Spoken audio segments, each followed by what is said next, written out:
40% a mais. Isso não pode estar certo. Pisquei para a tela, mas os números se recusavam a mudar. Não importava quantas vezes eu atualizasse a planilha. O documento de remuneração que Rafael, do RH, havia compartilhado acidentalmente com todo o departamento financeiro, em vez de apenas com a equipe de liderança, brilhava no meu monitor, cada linha mais esmagadora que a anterior. Danilo Martins, 2 anos na empresa, salário base, R$ 173 mil. Larissa Almeida, 14 meses na empresa, salário base, R$ 34.500. Felipe Costa, 8 meses na empresa, salário base, R$ 42 mil. Todos eles foram treinados por mim. Todos eles ganhavam quase 40% a mais do que meu salário de R$ 28.750 depois de 9 anos construindo toda a infraestrutura financeira da empresa do zero. Os sons do escritório se dissiparam ao meu redor. Os cliques do teclado, as conversas sussurradas, o zumbido do ar-condicionado que sempre gelava demais. Rolei o documento novamente, sentindo um aperto no peito ao encontrar meu nome enterrado na página 3. Helena Alves, 9 anos na empresa. Salário base, R$ 28.750. 9 anos.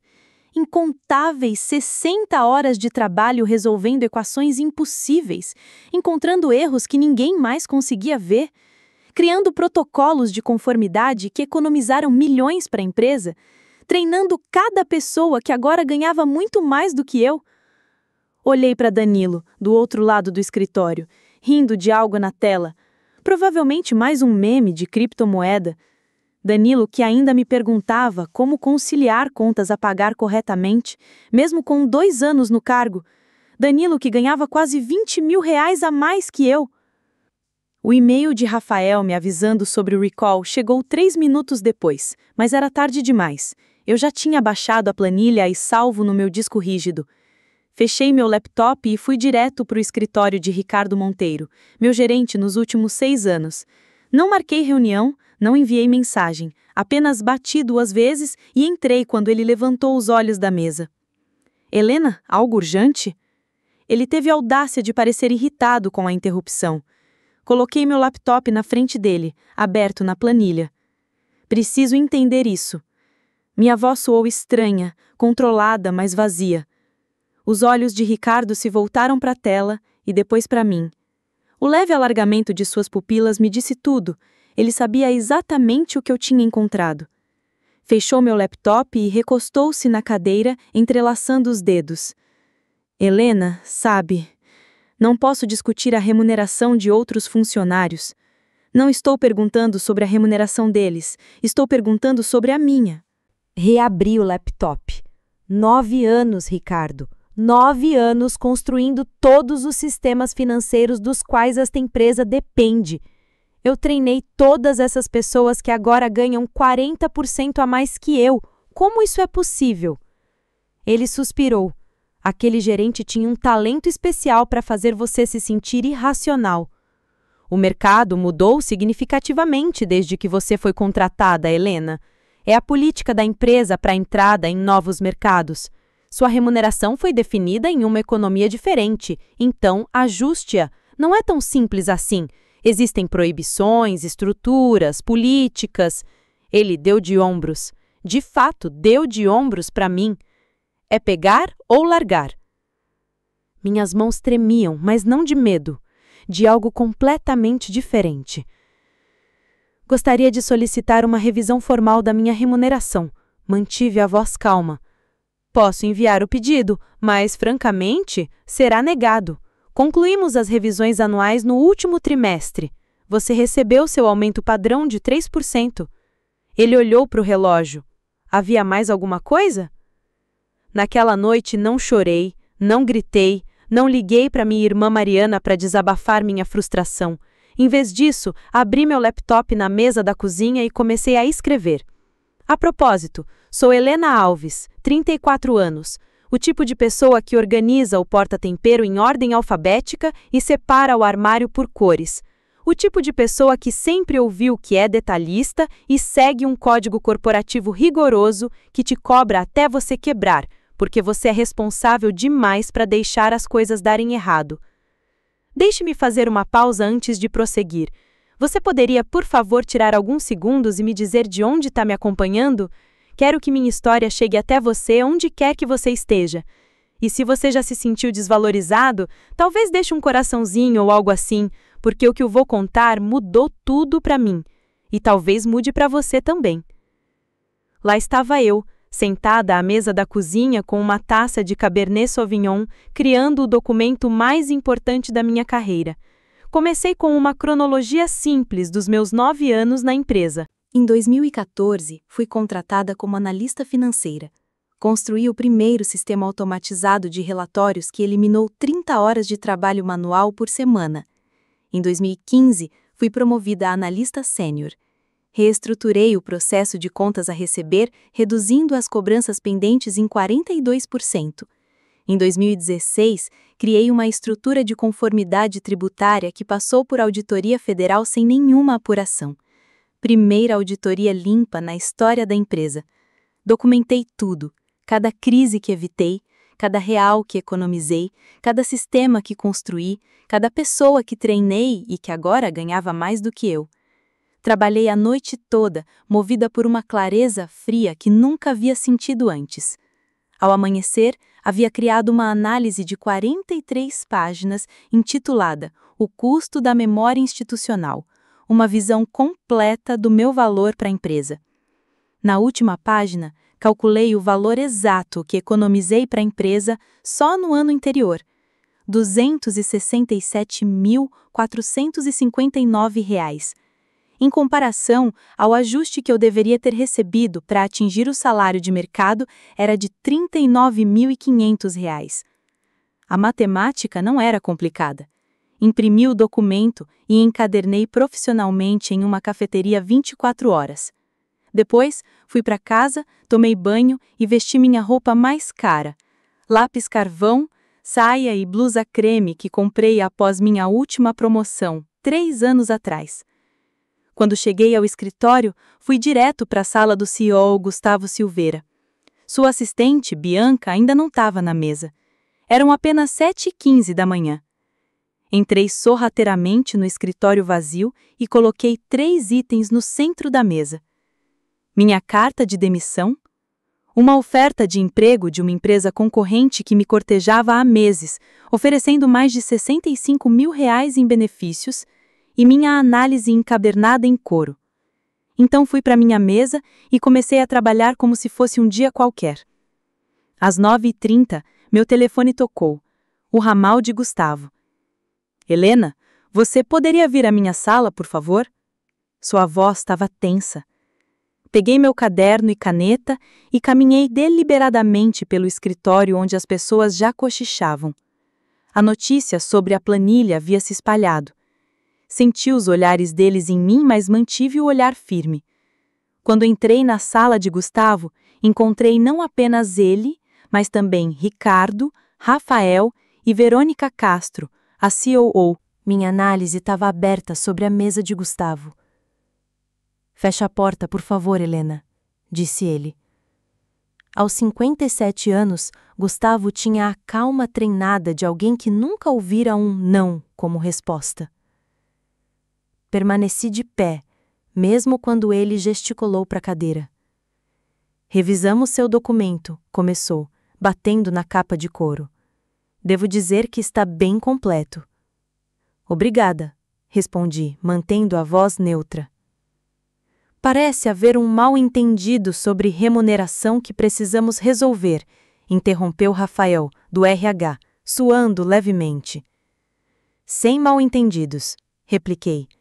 Trabalho aqui há 9 anos. Treinei 5 pessoas que agora ganham significativamente mais do que eu. Quando levantei a questão, disseram que era política da empresa. Estou apenas tomando uma decisão comercial com base nas informações fornecidas. Ricardo se remexeu, visivelmente incomodado.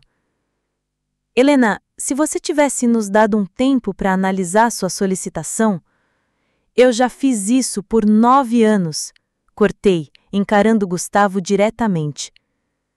A seção final da minha análise inclui um plano abrangente de transferência de conhecimento. Cada processo, contato, solução alternativa e vulnerabilidade de sistema que existe exclusivamente na minha cabeça, organizado por impacto departamental. Vocês encontrarão muitos detalhes. Verônica, que havia permanecido em silêncio até então, finalmente falou. Você claramente refletiu bastante sobre isso, Helena. Refleti. O que seria necessário para você reconsiderar a sua demissão? Perguntou Gustavo, inclinando-se para frente. Já esperava por essa pergunta. Disse, calma. Meu valor de mercado está claro tanto pela sua estrutura de remuneração quanto pela oferta concorrente que recebi. Mas não se trata apenas de dinheiro. São 9 anos de subvalorização, apesar das minhas contribuições comprovadas para o sucesso da empresa. Fiz uma pausa, deixando o silêncio se tornar desconfortável. Eu precisaria de um ajuste salarial de R$50 mil como compensação retroativa pelo ano anterior, além de uma revisão formal das práticas de remuneração em toda a empresa para evitar desigualdades semelhantes. Rafael ficou boquiaberto. Ricardo olhou para os sapatos. Gustavo me observou por um longo momento. Você percebe que está pedindo algo altamente incomum? Disse ele. Assim como construir toda a infraestrutura financeira da empresa e treinar meus próprios substitutos com 40% de desconto por 9 anos. Retruquei, com um leve sorriso. O relógio na parede de Gustavo tic-paqueou alto no silêncio que se seguiu. Do lado de fora do escritório, pessoas fingiam não olhar. Finalmente ele assentiu. Dê-nos 24 horas para preparar uma resposta formal. Peguei meu caderno. Minha demissão entra em vigor em 2 semanas, mas o plano de transferência de conhecimento exige no mínimo 60 dias. Vocês têm 24 horas para decidir se vale a pena preencher essa lacuna, disse, virando-me para sair. Helena, só por curiosidade, quem fez a oferta concorrente? Verônica perguntou. Parei na porta. Aurora Soluções Financeiras.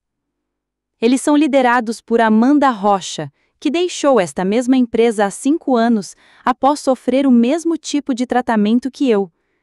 Desde então, Amanda construiu uma concorrente que vem roubando nossos clientes há 2 anos. A expressão nos rostos deles mostrou que finalmente entenderam o que estavam prestes a perder. Voltei para minha mesa. Coração disparado, mas passos firmes. Eu sentia a mudança do poder no ar. Pela primeira vez em 9 anos, eu não era apenas Helena, a arquiteta financeira confiável. Eu era Helena, a força a ser reconhecida. E eles sabiam disso. Quando me sentei, meu celular se iluminou com uma mensagem de Amanda. Você fez isso? Respondi com uma única palavra. Sim. A resposta dela veio instantaneamente. Perda deles, ganho nosso. Jantar hoje à noite para comemorar. Sorri ao largar o celular. A verdadeira vitória não foi apenas me defender após 9 anos de desvalorização, mas o que viria a seguir. O segredo que eu não incluí na minha análise era o mais valioso de todos. Olhei ao redor do escritório que fora meu segundo lar por quase uma década. O leve cheiro de café queimado na copa, o zumbido irregular do ar-condicionado, a vista da cidade que eu via crescer ano após ano com novos prédios. Tudo tão familiar, mas, de repente, diferente. Meu computador apitou com uma nova mensagem, ela de João, do Contas a Receber. O que está acontecendo? Todo mundo dizendo que você pediu demissão. As notícias correm rápido em um escritório projetado para espionagem. Minimizei a mensagem e abri o arquivo em que vinha trabalhando há meses. Não era minha análise, era algo completamente diferente. Quando disse que documentei tudo nesses 9 anos, quis dizer tudo mesmo. A primeira transação irregular me chamou a atenção 18 meses antes. Um pagamento de fornecedor que não correspondia a nenhum pedido de compras aprovado. Pequeno o suficiente para passar despercebido. R$ 13.875 para uma empresa de consultoria que eu nunca tinha ouvido falar. Reclamei com o Ricardo, que descartou como pré-aprovada pela diretoria executiva. Mesma resposta na próxima transação. Após a terceira demissão, comecei um registro secreto, transações sem documentação, fornecedores com endereços de caixas postais e sem sites, pagamentos trimestrais, crescendo levemente a cada vez. No sexto mês, o padrão tornou-se inconfundível. Alguém estava desviando fundos da empresa por meio de contas falsas. Os valores eram calculados para não acionar auditorias, começando baixos e aumentando o suficiente a cada trimestre para estabelecer um padrão normal em relação à receita crescente. Era uma operação financeira fantasma que desviou mais de R$ 2.700.000 nos últimos 3 anos. Esse era o documento que Amanda realmente queria. Ela vinha me cortejando há meses, oferecendo um salário compatível com o meu valor, desconfiando do que eu já tinha confirmado. A imagem financeira impecável da empresa era construída sobre fraudes cuidadosamente elaboradas. O telefone da minha mesa tocou, assustando-me. Era o ramal de Ricardo. Helena, você pode vir até a sala de conferências? Gostaríamos de continuar nossa conversa. 3 horas. Eles só precisavam de 3 horas, não 24. Já vou. Quando entrei na sala Pinho, nossas salas de conferência tinham nomes de árvores, porque nada diz criatividade corporativa como uma árvore. Encontrei Gustavo, Ricardo, Verônica e agora Fernando Duarte, nosso consultor jurídico. Que grupo eclético! Por favor, sentem-se, gesticulou Gustavo para a cadeira à sua frente. Parecia que não havia dormido, embora ainda fosse cedo. Sentei-me, colocando meu caderno e caneta exatamente à minha frente. Analisamos seus pedidos, começou Gustavo, e estamos preparados para lhe oferecer um pacote de remuneração revisado. Fernando deslizou um documento pela mesa. Levei um tempo lendo, consciente dos 4 pares de olhos fixos em mim. Ajuste salarial de R$ 65.000, com efeito imediato. Bônus de retenção de R$ 45.000. Novo cargo, diretora sênior de operações financeiras. Uma vaga no Comitê de Liderança Executiva. Tudo o que eu havia pedido, e mais um pouco. Um contra-ataque desesperado de pessoas que de repente perceberam o quanto estavam vulneráveis. Fechei o documento e olhei para cima. Isso é aceitável, obrigada. O alívio no rosto de Ricardo era quase cômico. Gustavo deu um sorriso forçado. Fernando vai trabalhar com RH para agilizar a papelada. Estamos satisfeitos por ter resolvido tudo internamente. Assinei, juntando minhas coisas para sair. Fernando pigarreou. Só mais uma coisa, Helena. Como parte deste novo acordo, preparamos um contrato de confidencialidade padrão referente às estruturas de remuneração da empresa e a quaisquer irregularidades que você possa ter observado durante sua gestão. Ah, claro, irregularidades. Mantive a expressão neutra. Fernando, como todo bom advogado, mantinha sua cara de pôquer. Linguagem padrão, nada alarmante. Deixei o silêncio se estender por 3 segundos antes de responder. Preciso revisar com atenção antes de assinar. Poderia me enviar por e-mail? Fernando assentiu, embora um músculo em seu maxilar traísse um leve aperto. Levantei-me, mas parei na porta. Mais uma coisa, acrescentei. Gostaria de uma confirmação por escrito de que a revisão da remuneração de outros funcionários potencialmente afetados começará dentro de 30 dias. Verônica e Gustavo trocaram olhares rápidos. Incluiremos isso na documentação, disse Verônica, finalmente. Assinei e saí, sentindo os olhares ardendo em minhas costas ao atravessar o escritório até minha mesa. Meu telefone vibrou com outra mensagem de Amanda. Atualização. Contraproposta aceita. Estão incluindo acordo de confidencialidade sobre irregularidades. Resposta rápida. Perfeito. Prossigam conforme o planejado. As 2 semanas seguintes foram fascinantes. De repente, eu era incluída em reuniões executivas, não apenas preparando materiais, mas participando delas. Pessoas que mal me cumprimentavam no corredor agora paravam para conversar. Ricardo trouxe café preto, sem açúcar, exatamente como eu gosto, sem que eu pedisse. Assinei a carta de oferta revisada, mas continuei questionando o contrato de confidencialidade, enviando-o de volta ao jurídico com perguntas sutis, tática de protelação sugerida por Amanda. O documento não tem problemas legais, expliquei à minha irmã, Mariana, durante o jantar no fim de semana. Só estou ganhando tempo. Mariana balançou a cabeça, girando a massa no garfo. Ainda não acredito que você está fazendo isso. A antiga Helena se deixou desvalorizar por 9 anos. A nova Helena entende seu valor. E a nova Helena é, digamos, um pouco intimidante. Mariana riu. Adorei. Para quem está se perguntando o que aconteceu, porque sei que vocês estão, deixem-me ser clara. Não infringi nenhuma lei, não roubei segredos da empresa, não sabotei sistemas. O que fiz foi muito mais eficaz. No 15º dia após meu confronto, um dia depois da minha demissão entrar em vigor, sentei-me novamente em frente a Gustavo, Ricardo, Verônica e Fernando. Desta vez, Leandra Oliveira, presidente do conselho, se juntou via videoconferência. Helena, obrigado pela paciência enquanto ajustávamos os detalhes do seu novo cargo. Começou Gustavo, com aquele sorriso de CEO que nunca chega aos olhos. Antes de finalizarmos, preciso compartilhar algo com todos vocês, disse, tirando uma pasta fina da bolsa. Já aprovamos seus pedidos, interrompeu Ricardo. Não se trata da minha remuneração. Distribuí cópias de um documento de 15 páginas para todos à mesa e enviei a versão digital para Leandra. Isso é sobre os R$2.700.000 que foram sistematicamente desviados da empresa por meio de contas falsas de fornecedores nos últimos 3 anos. A sala mergulhou em silêncio absoluto. Leandra se inclinou para frente na tela, estreitando os olhos. Detalhei padrões de transações, empresas de fachada e rastreei os fundos até o destino final. Mantive a voz calma e profissional. Inicialmente, relatei essas inconsistências a Ricardo há 18 meses, mas me disseram que haviam sido aprovadas pelo nível executivo. Todos olharam para Ricardo, que estava pálido. Deve haver algum engano, gaguejou. Sem engano, continuei. Verifiquei cada transação.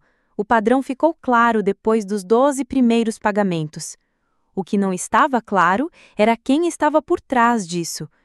Virei para a página 12 do relatório. O dinheiro estava distribuído entre 7 empresas de responsabilidade limitada, todas rastreadas até uma holding chamada Pinheiro Investimentos. Parei. Uma holding registrada em nome do cunhado de Fernando Duarte. Os nós dos dedos de Fernando ficaram brancos sobre a mesa, embora sua expressão não mudasse. Isso é um absurdo, disse ele calmamente. Nunca ouvi falar da Pinheiro Investimentos.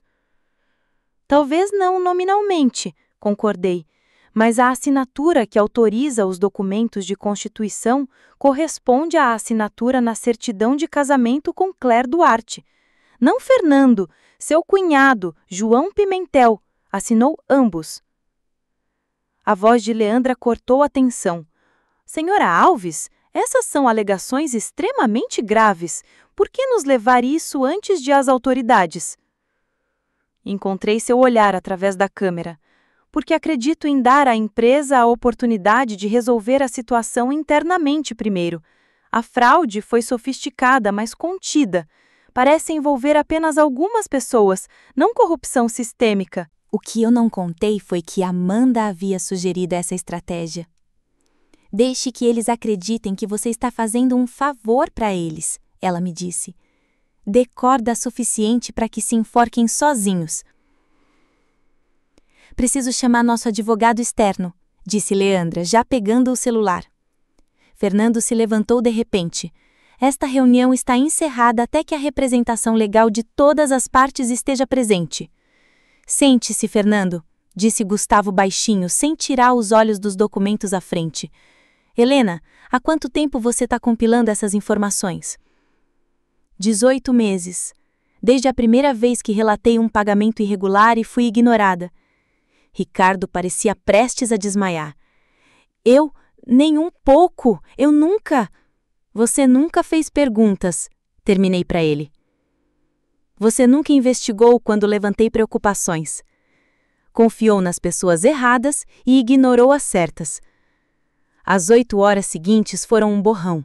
Ligações de emergência do conselho, consultores externos chegando, segurança escoltando Fernando para fora do prédio e contadores forenses sendo chamados. Respondi às perguntas com calma, forneci toda a documentação e observei a empresa a qual dei 9 anos de serviço lidar com a traição de seu próprio advogado de confiança. À meia-noite, ficou claro que Fernando era o arquiteto do esquema, com 2 cúmplices no departamento de contabilidade, responsáveis pelos pagamentos fraudulentos. Ricardo não era cúmplice, apenas negligente e confiante demais em Fernando, que o tranquilizara dizendo que os pagamentos eram honorários de consultoria legítimos e aprovados pela administração. Saí do prédio à 1 da manhã, exausta, mas estranhamente calma. Amanda me esperava no carro, do outro lado da rua. Como foi? Perguntou ela enquanto a me jogava no banco do passageiro. Exatamente como você previu. Fernando já está em apuros. O conselho está em pânico. Gustavo e Verônica estão correndo atrás de controlar os danos. Amanda sorriu na escuridão. E você? Começo como sua nova diretora financeira no mês que vem, como combinamos, com um bônus de assinatura equivalente ao que eles desviaram da própria empresa. Recostei-me no encosto de cabeça. Mas primeiro, 3 semanas de folga. Não tiro férias de verdade há 9 anos. E depois? É aí que a história fica realmente interessante. A empresa tentou esconder o desfalque, mas essas coisas sempre vazam. Em poucos dias, Fernando e seus cúmplices enfrentavam acusações criminais. Ricardo foi afastado enquanto aguardava investigação interna sobre sua falha de supervisão. O conselho contratou uma empresa independente para auditar completamente todos os sistemas financeiros, sistemas que eu mesma havia construído e conhecia de cabo a rabo. 2 dias antes de assumir meu novo cargo, o Nagal me ligou pessoalmente. Helena, precisamos conversar. Sua voz já não tinha a confiança de um CEO. A equipe de auditoria está com dificuldades para entender alguns sistemas que você projetou. Quase ri. Minha metodologia estava totalmente documentada no plano de transferência de conhecimento que eu entreguei, aquele que ele ignorou achando que poderia me pagar para ficar quieta. Estamos dispostos a oferecer uma taxa de consultoria para ajudá-la na transição. Diga seu preço. Meu preço? Repeti, sorrindo por dentro. Meu preço estava avaliado de forma justa pelos 9 anos de lealdade e expertise. Aquela oportunidade já havia passado. Desliguei e bloqueei o número dele. No meu primeiro dia no escritório de Amanda como CFO, fui recebida com uma taça de champanhe. Aos novos começos, brindou ela. E ao reconhecimento do seu valor, acrescentei em silêncio. Em 6 meses, conquistamos 3 clientes importantes que haviam deixado minha antiga empresa por desconfiança nos controles financeiros. Em 1 ano, a empresa dobrou de tamanho e foi reconhecida como líder em práticas financeiras transparentes. Implantei uma estrutura de remuneração justa, garantindo salário igual para trabalho igual, independentemente do tempo de contratação. A cada trimestre, revisava pessoalmente os dados salariais para corrigir disparidades emergentes. Quanto ao meu antigo empregador, sobreviveram, mas nunca se recuperaram totalmente.